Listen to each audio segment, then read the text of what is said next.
shoot. Fires at the top of the key and takes it home. The Liberty take a 2-point lead. Welcome to Liberty FM, the podcast dedicated to all things New York Liberty. I'm Felicia, and I'm joined by my co-host and husband, Francois.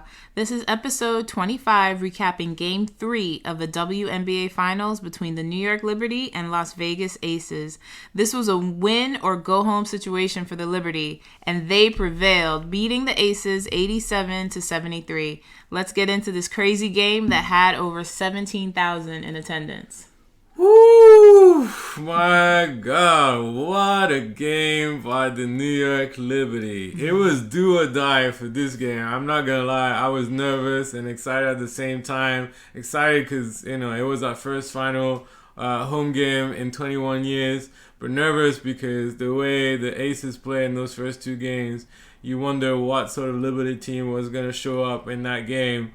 And they had to do, a much better job, obviously, than those first two games. But, there's an album by Bad Bunny that just came out this past Friday. The title is in Spanish, but in English is Nobody Knows What's Gonna Happen Tomorrow. And we don't know what's gonna happen on Wednesday, and if there was gonna be a game beyond Wednesday. But we know for sure that the Liberty show up, and what a performance. And we got to start with the defense, because that's really where the adjustments were made. A lot of people were saying, like, what happened to the Liberty in those first two games? How come they didn't make any adjustments from game 1 to game 2? But they made those adjustments. And those were very, very interesting adjustments because they had on defense Betnijah Laney on Jackie Young, Breanna Stewart on Chelsea Gray, and Sabrina Ionescu on Kia Stokes. Yeah. What did you make of those adjustments from New York on defense and how it impacted the game? Kudos to the coaching staff for making the adjustments in this game. I think it all started with Betnijah Laney on Jackie Young for sure. She definitely limited anything Jackie could do. And especially, in previous games we've seen Betnijah on Chelsea Gray, because Chelsea Gray is usually the one bringing the ball up the court. And they switched it around. The Aces switched it around and had Jackie bringing it up. So that sort of limited what Betnijah could really do. And by switching, I think that was perfect by Sandy Brondello and the coaching staff, because it really limited Jackie Young. And for Chelsea Gray, yeah, she's still going to get some buckets because she is who she is. We know she's a fantastic player. But by having Stewie, that also limits. And Kia Stokes doesn't take a lot of shots. She rarely does. She'll only take it if she's wide open, like no one's coming to her. She'll take the shot. And with Sabrina, just all she really has to do is put a hand up. And she did defend. I gotta give Sabrina her flowers too. She defended as best she could. And we know, she's not the best defender on the floor, but she just needed to be more aggressive than she was in games 1 and 2. And she definitely showed that yesterday. I have to say that all around, they were moving much quicker on defense. Yeah. Even Sloot trying to get to Kelsey Plum. Yeah, Kelsey was the one, with the, higher points, the highest points for the team. However, Sloot, you got to give credit to Sloot still, that she did all that she could and getting back sometimes on Kelsey Plum, and JJ helping out. JJ was a monster yesterday, helping wherever she could, blocks, and I mean, she was everywhere. And I really appreciate the Liberty for just sticking together, sticking this out, and protecting home court. We don't know what's going to happen Wednesday, but we have to bask in this win because that's the Liberty we're used to seeing, especially in the second half of the season. This is the team we were used to seeing just not give up. They were so intense, and it was amazing to see. Yeah, it's almost like you're wondering, why didn't you try this before? Having Betnijah Laney, who's pretty much, even though, she was on the second defensive team, to me, she's the best defender on the Liberty team. Yeah, she is. Jackie Young did so much damage in those first two games, especially on the poor Sabrina. You had to figure something out, something different, because you could not continue, even kudos to Sabrina. She was much, much better defensively in game 3, much more aggressive and, more in tune in terms of the defensive assignment.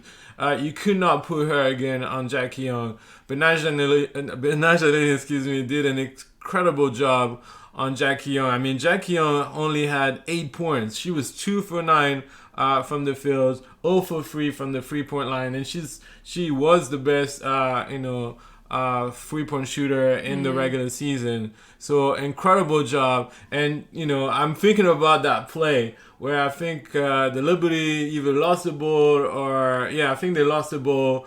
The Aces went on a fast break. Jackie Young, had a pretty much like open lane to the basket, and Benaja Laney, she must have been the 100 meters world record. She went back on defense so fast and did just enough to interfere with Jackie Young's layup that she missed it, and then the New York Liberty got the rebound right after. Well, there were 2 fast breaks in this game where Jackie Young was loose. She got loose and she was heading up the court. The first one, Benaja got to her and she bumped her and it was called a foul. But she did just enough so that Jackie either, had to earn it at the free throw line or, they had to just reset that play. But the second time, she got down there just as quick and she was able to block her and block that shot and get the ball back. And so, Benaja Laney, she deserves her flowers on defense for sure, because without her defense, the Liberty ain't going that far. They're not going that far, and you have to give her flowers on that. I love the 2 players that I've said from the beginning. It would be Benaja Laney and Jonquel Jones. As they go, the team will go. And in this game, the first 2 games, JJ was still a monster, but it was just really JJ. Yeah. And so, you need both to really get the win you desire. And in this game, definitely, both of them stepped up tremendously with Benaja on defense, JJ on defense and offense. Yeah, so let's stick to the defense side of the game. And yes, Jonquel Jones and Breanna Stewart, monstrous performance defensively. I mean, look at the versatility of Breanna Stewart, who was pretty much defending on the point guard of the Aces, Chelsea Gray. Yeah. That shows you her versatility. She could defend 1 through 5, and obviously with a wingspan, she's gonna disrupt the flow of the Aces offense.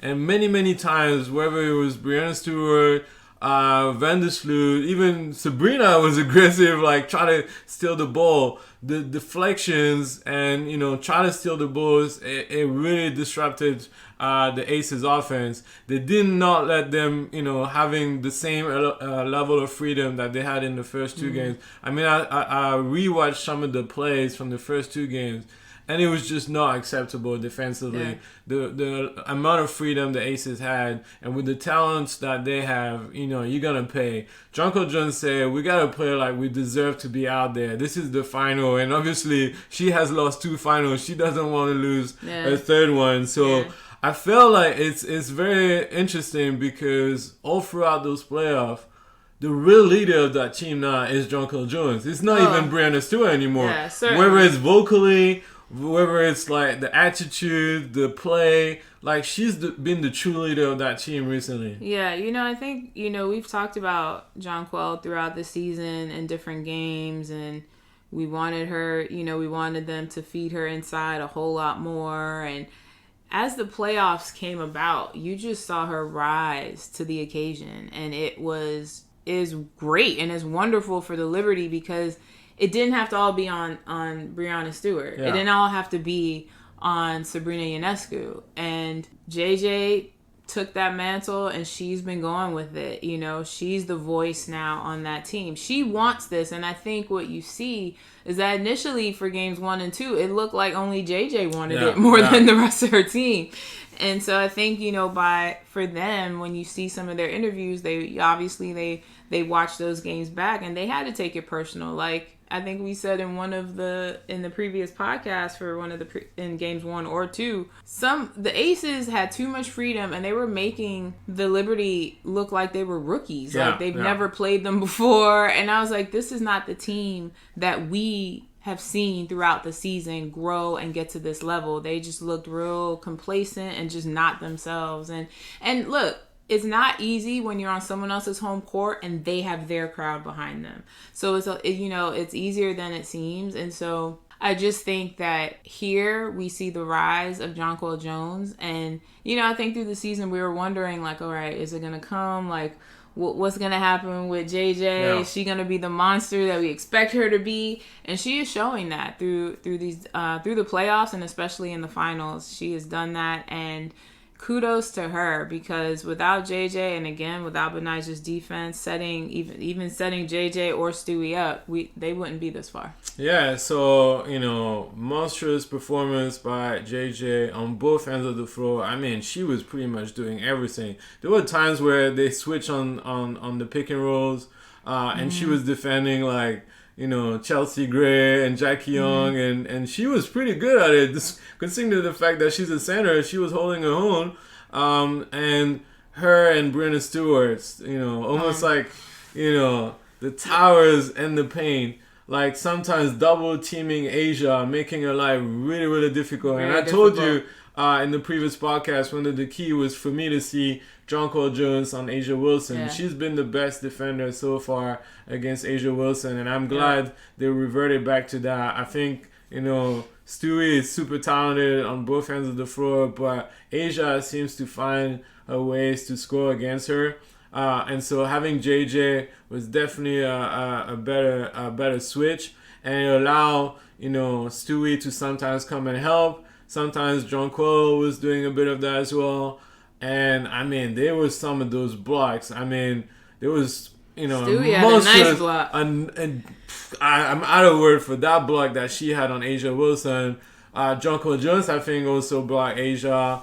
Blocked Kelsey Plum a few times and was, like, pointing the finger like Dikembe Mutombo, not in my house. So it was great to see. And, to have Sabrina on Kia Stokes. I mean, Kia Stokes, I was like, obviously, shocked. She scored 2 corner threes in game 2. Now, to be fair, she's actually a very decent shooter. It's just that she never takes any shots. Even the teammates, keep hyping her up and saying that she's actually a good shooter, but she doesn't take shots. But this time around, she didn't take a single shot in game 3. 0 points. And, obviously, Sabrina, you got the height advantage. Kia Stokes has the height advantage, but they didn't take advantage of that. She didn't take any shots, so that allowed Sabrina to have a favorable matchup defensively. Yeah. I'm sure Becky Hammond will make the adjustments for the next game, but at least for this game, Sandy got the element of surprise, and that worked perfectly. And we looked at the defense, but now let's look at the offense. And Jonquel Jones, we mentioned her name quite a few times in this podcast, but she was pretty much doing everything. Yeah. I mean, I don't know if that was a record for her in the playoff game or in the final, but she had 4 threes in this game. She shot, with confidence, not hesitating, and it makes it really hard because it's like Asia has to, defend on you at the 3-point line and respect your shot, because you could feel like, oh, she's not going to take the shot. She's a center, but she can shoot threes. Mm-hmm. She can dominate in the paint. She can pretty much do everything. I remember there was a play where I think she grabbed the rebound or someone passed her the ball. Jonquel Jones started dribbling like a point guard, went all the way to the basket, had a spin move against Kia Stokes and scored in the paint. Like, you could tell that was a night. She was not going to let her team down, and, she was going to carry the Liberty on her shoulders. But, like, to be fair, if miraculously the Liberty come back, 2-2 and ends up winning Game 5 in Vegas, this is a long road ahead to get to that. But if we miraculously get to that, I don't see how Jonquel Jones is not getting MVP of the final if they get to the promised land. Yeah, I mean, if they get there, she's definitely the MVP for the finals. No question about that. You know, she's had a terrific performance. And, you know, I think in the previous games before the playoffs, when the Liberty would play the Aces, one of the things I noticed with Jonquel Jones and Asia defending on her was that she would a lot of times second guess. She would hesitate, you know, when she was under the basket, which gave Asia room to block or even get in her head a little bit. And she would just hesitate. She was just a little bit too hesitant under the basket. And in these playoffs, that is no more. You know, you got to give it up for Jonquel Jones. It doesn't matter who's on her. She is going to be aggressive, and she's going to try to find a way to get her shot, and, you know, or find the open man if she can't get it. But she's definitely been the one carrying this team. And, you know, also for Breanna Stewart, I have to say, like, she's been getting her points and rebounds as well. Much but better it's just offensively. Yeah, she was much better offensively this game. But even in game 2, I mean, she doesn't have bad stats. You know, maybe it's not the Breanna Stewart like scoring 40 like we would hope, or getting to 30, but she doesn't have terrible stats. It's just been sort of, I would say, quiet for her throughout the playoffs. Maybe also because Jonquel Jones has been such a monster, you know, offensively, and trying to do her best to carry the team.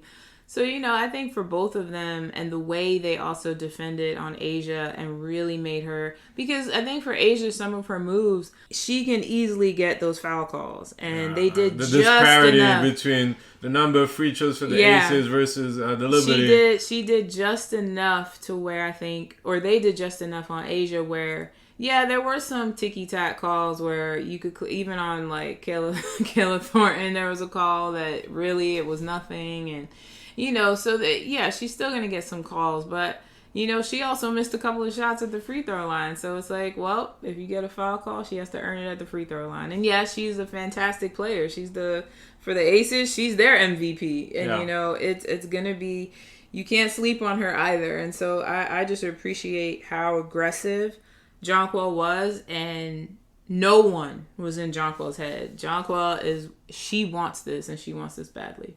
Yeah, so despite all the good things that we're sharing about the Liberty, and the fact that they had a better field goal percentage, they had more assists, they were more aggressive on defense. And let me say, 11 of those assists were by Sabrina Ionescu. Yeah. She didn't have all the points, you know, but the assists, a number of which were to JJ, you got to give it to her too. She may not have had the points that, you know, she's used to getting, but the assist numbers were crazy.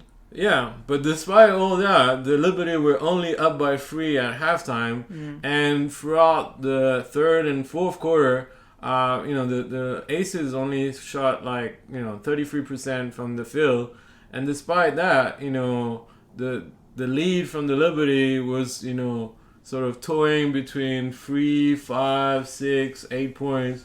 So you didn't feel fully confident, despite a great performance by the Liberty, that the Aces were giving up this game. And at some point, I was a little scared in the third and fourth quarter. I feel like the Liberty kind of looked gassed a little bit because they put so much effort. I mean, that's what it takes to just be a little ahead of the Aces. You have to put the performance of your life and only be up by 6 or 8. And so I feel like at some point they looked a little bit gassed and kind of reverted back to their bad habits of like being stagnant on offense, dribbling the ball for too long, hoping that, you know, Jonquel Jones or Stewie will bail them out. And I was afraid that, you know, they might pay for it at some point. But what did you make at that moment where things were a little slow and we were kind of struggling to score baskets? I think Sandy Brondello took the timeouts as needed to get them to reset. You know, I think that was also helpful, that she took the necessary timeouts to get her team back in the game. She didn't allow for the Aces to go on too big of a run. And again, this game is a game of runs. Like, the Aces are a phenomenal team. And it don't matter. Sometimes you've seen the Aces down by 10 points and they come right back and can win a game very easily. So, it could be nerve-wracking when the Liberty, you're like, oh, they're only up by 8. You feel a little more comfortable when you see they're up by 15, but you see the Aces, going like a 7-0, 8-0 run. But I think for the Liberty, one of the things I was even saying during the game was just like, they just got to win each quarter. Focus on each quarter. Each quarter is its own thing, and you need to focus on winning each quarter. And they did that. It was close, but they won 3 out of the 4 quarters. And the second quarter, they were tied. So, it was a great job for the Liberty. I hope they can ride this wave and come out just as intense on Wednesday. They need to have the same energy, if not more, to really take them. Because the Aces will make the adjustment. They will try to make that adjustment, but hopefully the Liberty can still play them just as aggressively as they did on Sunday, and hopefully get this win and take it back to Vegas. Yeah, so, despite the Aces kind of staying close to the Liberty, I felt like at some point, the Liberty went back to their principles of ball movement, spacing out. The ball was going into the rim this time around, Kayla Foran had some frees, Benaja Laney, Sabrina, Jonquel. Threats were coming from everywhere. I like the fact that Stewie was not forcing her shots. We talked about this in the previous podcast. Try to be more selective in the shots she was taking. But also the Liberty putting her in a better position to score baskets and have those preferential matchup. So, at some point, the Liberty started to take off, for good. I think the lead at some point went to 17 points.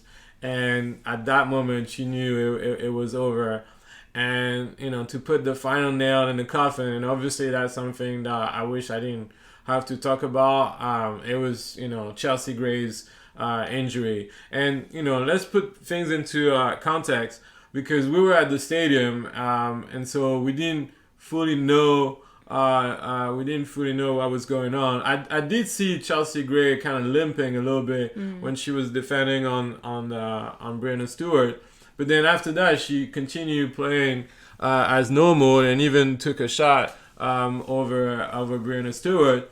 And then the Aces took a timeout. And then when they came back, you had Kristen Bell, who was on the court. I was like shocked because we were all shocked. No disrespect to her, but for the past 2 seasons, usually she gets on the court when the Aces, are blowing up a team, and it's like the last 3, 4, 5 minutes of the game, they're up by 20 or something, and then they put her and the other bench player. So to see her at that very moment, I was very shocked. Like, I didn't know what was going on, and unfortunately for the Aces, they paid for it because she was defending on Jonquel Jones, where the basket had a beautiful pass as well for Benaja for a free. So you clearly saw that, Becky Hammond was not doing that to trick the Liberty or to, get the advantage, but it was because something was going on. And when we went back home and sort of rewatched the game, we saw what happened, and the injury, it looked scary. And I think, a player knows best what's going on, because we could read on the lips and she said like something popped, which is never something that you want to see a player saying after an injury. But we also, I gotta mention this because I saw a lot of people complaining on Twitter or X or however you want to call it, and I needed to see it for myself. But ESPN they got to do a better job. Now, obviously, you want to show the replay of what happened on the court and the injury, and then potentially her reaction on the bench to kind of try to figure out what's going on. But then to show her in the hallway of the Barclays and near the locker room, seeing her in pain and obviously struggling to walk, you don't have to show that. Like, we don't need to see those images. And some people that argue, wow, they do it for men's games and they show. No, we don't need to see that in any sports and any gender. Like, we don't need to see those players in pain. Just move the cameras away or focus on the game, because it was actually distracting from what was going on in the game. And we know that the Aces will give us an update in due time. And at this very moment, as we're recording the podcast on the Monday evening, we still have no updates on Chelsea Gray and how she's doing and the severity of the injury. But the ESPN has to do a better job with this because that was unacceptable. It was, it's hard because, we've seen things like this in the NBA, but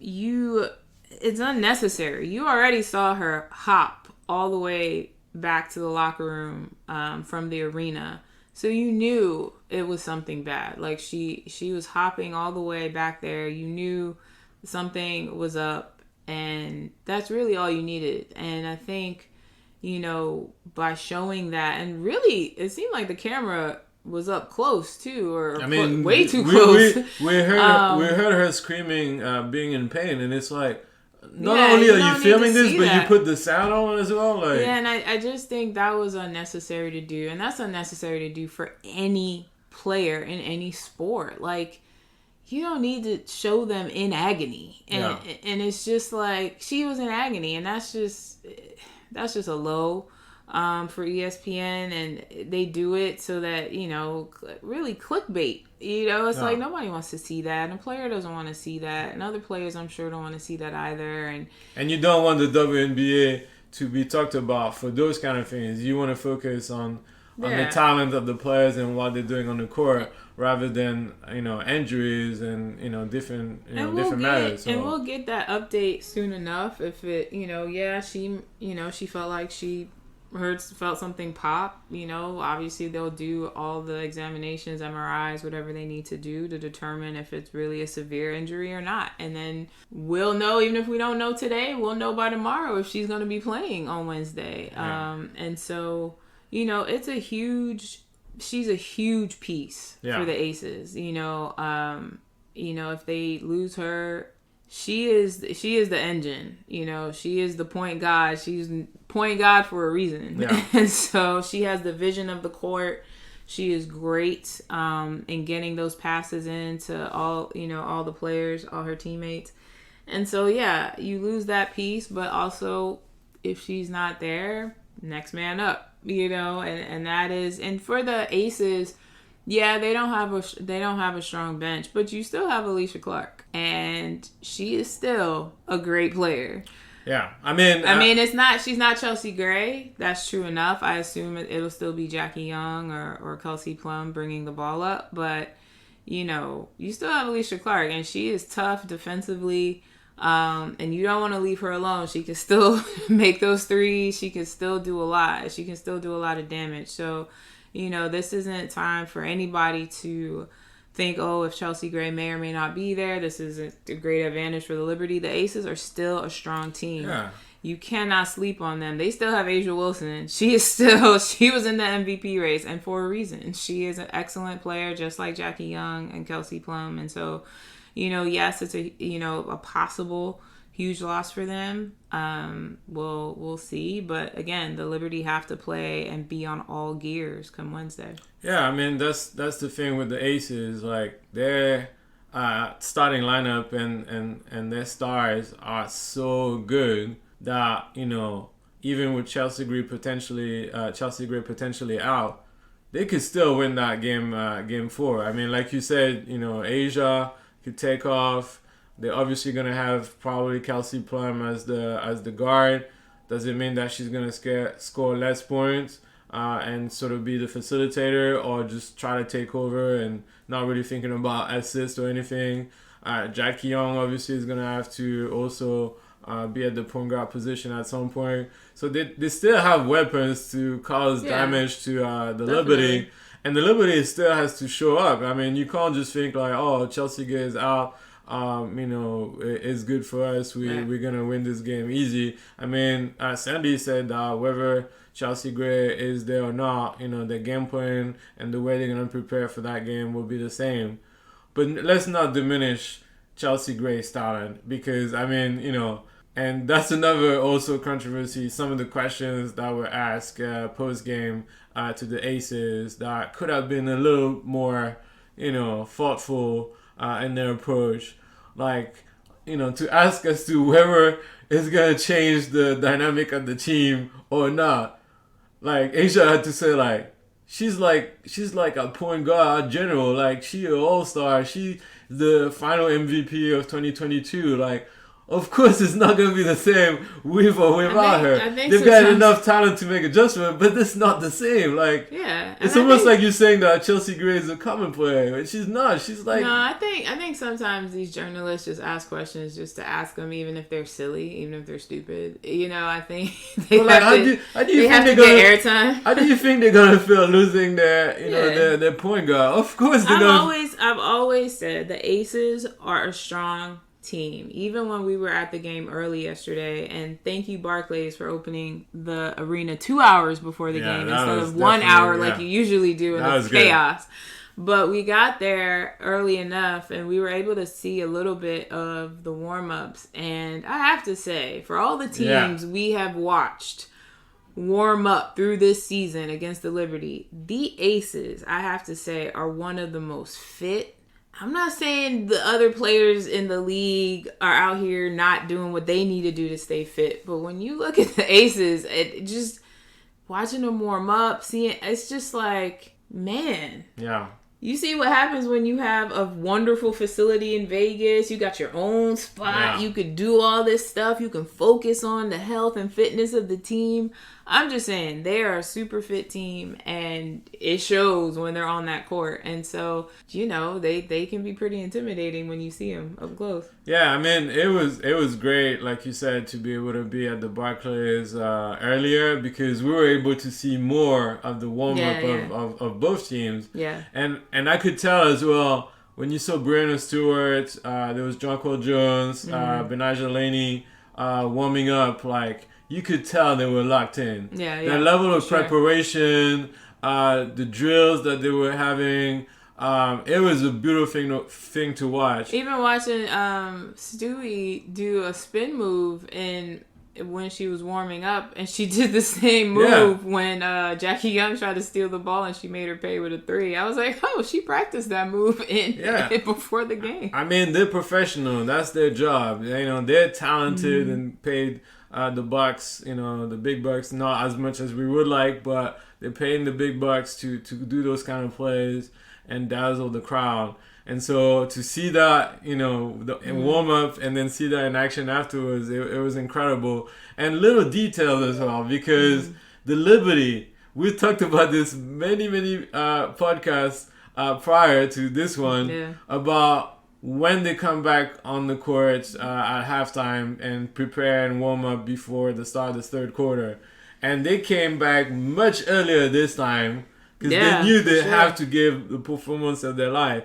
And they actually started the third quarter really well. Yeah. I mean, you know, obviously we're not coaches or scientists or whatever, but it does impact. If you come back earlier, you try to take this thing seriously, you're locked in, you're going to start the third quarter in a much different way than if you just show up like 1 minute or 30 seconds before the start of the third quarter. I have to say, when the Liberty have shown up prior to the second half beginning, and they show up where they have a few minutes to warm up before the third quarter, they have done much better in third quarter action than when they come out like 2 minutes before the half is over and they only have like a minute to sort of shoot around, and they don't really get to do much, and then they have to get back in the huddle. Where when they come out with like 4 to 5 minutes, they got time and they do so much better in the second half. And so I was glad to see them come out. They came out shortly after the Aces and got a warm-up in. And so that was great. It was great to see, because, yeah, we don't know if that really helps players sometimes coming out and trying to warm up. But what I have noticed is that when the Liberty come out with time to warm up, they do much better in the second half of games. So, game 4 on Wednesday. What do you think is going to happen? How do you envision this game? What are going to be the keys to that game? The matchup or adjustments that need to be made? We don't know, as we said before, if Chelsea Gray is going to be there or not. How do you envision that game? They still have to play with the same intensity, if not more. You know, they might have looked gassed towards the end, but they have to. Defense wins games, and it will start with their defense. They saw that when they play tough defensively and aggressive defensively and quick, it helps on the offensive side, and they need that. They need that desperately from Benaja. Whether, you know, you keep Benaja on Jackie Young, which I think they should do. I presume that Alicia Clark will replace Chelsea Gray if she's out. Yeah. And who would you see defending on Alicia Clark? I can still see Stewie. I've seen Sabrina defend on her a little bit, but I think, they should start the way they started this game and then see if they need to tweak someone there. But I still think you should keep the players as they are. So keep Sabrina on Stokes, which gives her room to help. It gives her the opportunity to help her other teammates, because the thing is, Stokes doesn't really take shots. And so she might take one or, 2 shots in the game. Yeah. But she's not going to go off and get, let me not jinx us. I'm not going to say she won't go off and score. I'm not going to jinx us. I'm not going to jinx us. All of a sudden you see Kia Stokes with 20 points or something crazy. But again, the likelihood is Sabrina can get back to Kia Stokes if she needs to. If she needs to kind of cut over, she can easily get back to her. So I think Stewie should be on Alicia Clark. Because defensively, I still think Alicia Clark is still a great player, and she is still a 3-point threat. Yeah, I feel like I see Becky Hammond definitely make adjustments in terms of, Sabrina and Kia Stokes. So maybe try to put in place some plays where, Kia Stokes will get the ball and at the post and try to attack Sabrina. But she did do that, though. She did do that a couple times. And to be fair, Sabrina held her own on Kia Stokes. And the thing is, I think you're right. If Kia Stokes played more offensively, like trying to get to the bucket, I think she would be a bigger force than she is. But because she doesn't do that a lot, you really have to hype her up to get her going. Yeah. She's not... I think she feels that she's the defensive presence, rebounding, all those things. But to now put her into this offensive role, I don't know. Yeah, to be fair, if Sabrina was on Alicia Clark, I remember a few times in game 1 and 2 that when Sabrina was defending on Alicia Clark is not necessarily like the fastest player like Kelsey Plum or Jackie Young, but she's more physical than those players. And I saw that when Sabrina was defending on her, she often would go in the paint and try to ask the ball in the paint to post her up. I don't think they gave her the ball that much, but if she was doing that, I'm confident, especially what JJ and Stewie, but particularly JJ, was able to show in game 3 in terms of helping, but not helping too much in the sense where you literally leave your assignment and then the Aces player can just get the ball. She was able to sort of like come, interfere, or try to deter you from getting in the paint and then go back to your assignment. But I also think that's why Stewie should probably be on Alicia Clark, because Stewie can block and she still has the wingspan, she still has the height. And so I think it's better to have Sabrina still on, to keep her on Stokes, and she can come in here or there at times because she's quicker than Stewie or JJ getting back to another player. She just is. She's a guard. She can get over there faster. I do think with Stewie's wingspan, she should be on Alicia Clark. It depends. It's whoever's going to bring the ball up. Yeah. Whoever brings the ball up, me personally, I think Benijah should be on. So if that's Alicia Clark, then Benijah should be on her. If it's going to be Jackie Young, then Benijah should be on her. Whoever brings the ball up, Benijah should have. Yeah. Then Stewie can have the other. Yeah, I think they're definitely probably going to mix it up between Kelsey Plum and Jackie Young.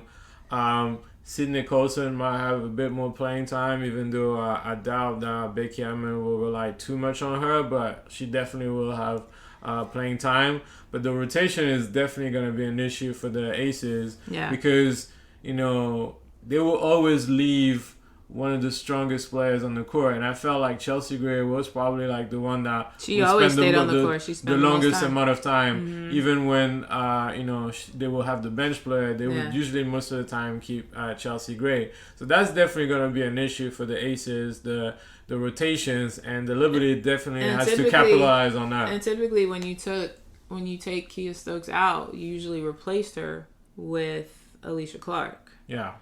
Now, with Alicia Clark, if Alicia Clark starts and Chelsea Gray is not there, when it comes time to start taking, getting people a rest here or there, you got to go to your bench. You got to go to one of the bigs. We'll see what happens. Yeah. So I think like you said, defense is gonna be the key. If they keep the same level of aggression on defense, that's gonna open doors for the Liberty. Fast breaks. The morale of the Aces that will probably be down, and that would boost you. Defense leads to offense. It also may not be. Sometimes when one man is down, that might rev up someone to be like, "It's my time, and I need to do this for the team." Oh yeah, so, I'm sure that the Aces will step up regardless. It could go either way, and people will step up. I would watch specifically for people like Asia, Kelsey, and Jackie. I think Alicia Clark could be a sniper. If you're not careful, you got to keep an eye on her. She's still a threat. Asia could definitely go off in this game because she knows they're down one of their best players. So we'll see. Yeah. So But I still think the Liberty, if they can play with the same aggression and just defensive prowess they had on Sunday, they can win on Wednesday. The shots have to go down. They have to make smart plays. If you can do all of that and if you can wrap that up and do that again, and hoping that you can limit people like Jackie Young and Asia. I think if you limit Jackie and Asia, you'll take your chances with Kelsey Plum. But if you can limit those two, you have a great shot at winning this game if everyone else is contributing. Along with JJ, Stewie, and everyone else contributes how they can. Yeah, definitely. I mean, it's hard to contain 3 or 4 stars. Yeah. But I can definitely live with containing Asia Wilson and Jackie Young and let Kelsey Plum go off a little bit, even though she was able to kind of maintain the Aces in the race in this game. I can live with that if we manage to get the same field goal percentage for Asia and Jackie Young scoring 8 points. I'm good with that. And then offensively, I definitely want to see continue for the Liberty to have ball movement, be aggressive, because I think what also was the key was that the fact that the Liberty were aggressive at some point, even though they were not getting a lot of free throws, they provoked a lot of fouls. And, the fact that Jackie Young was in foul trouble at some point, that does impact the game. So I do hope that they also continue to be aggressive with JJ, not hesitating when they take shots. Sloot at times, can be a little hesitant. But when she was decisive and just go for it, that's when she was effective. So I definitely want to see that. And it's still a do or die game. I mean, we lose, it's over. The title goes to the Aces, and I definitely don't want them to celebrate on our home court in New York. So that game is gonna be fire. I mean, the atmosphere in Game 3 was incredible with over 17,000 people. Who said that nobody cares about WNBA basketball? It was amazing. One of the greatest atmosphere I was able to be part of. And the stars showed up too. And the stars show up. There's going to be other stars on Wednesday. I hope more people that came back that used to see the Liberty games at the Madison Square Garden that were back. It was an incredible night. We almost lost our voice. But I'm willing to lose it on Wednesday so we could tie this series and bring it back to Vegas. And who knows what's gonna happen. But as I said earlier, nobody knows what's gonna happen tomorrow. But we're excited about this and we cannot wait. And please show up and show your support at the game. Watching the game on TV. Demand sports bars to play that game in their bars. So that everybody can root for the New York Liberty. But thank you so much for listening to our podcast. As usual, we're so grateful that you took time to listen to us. And as we always say, Felicia, let's go Liberty!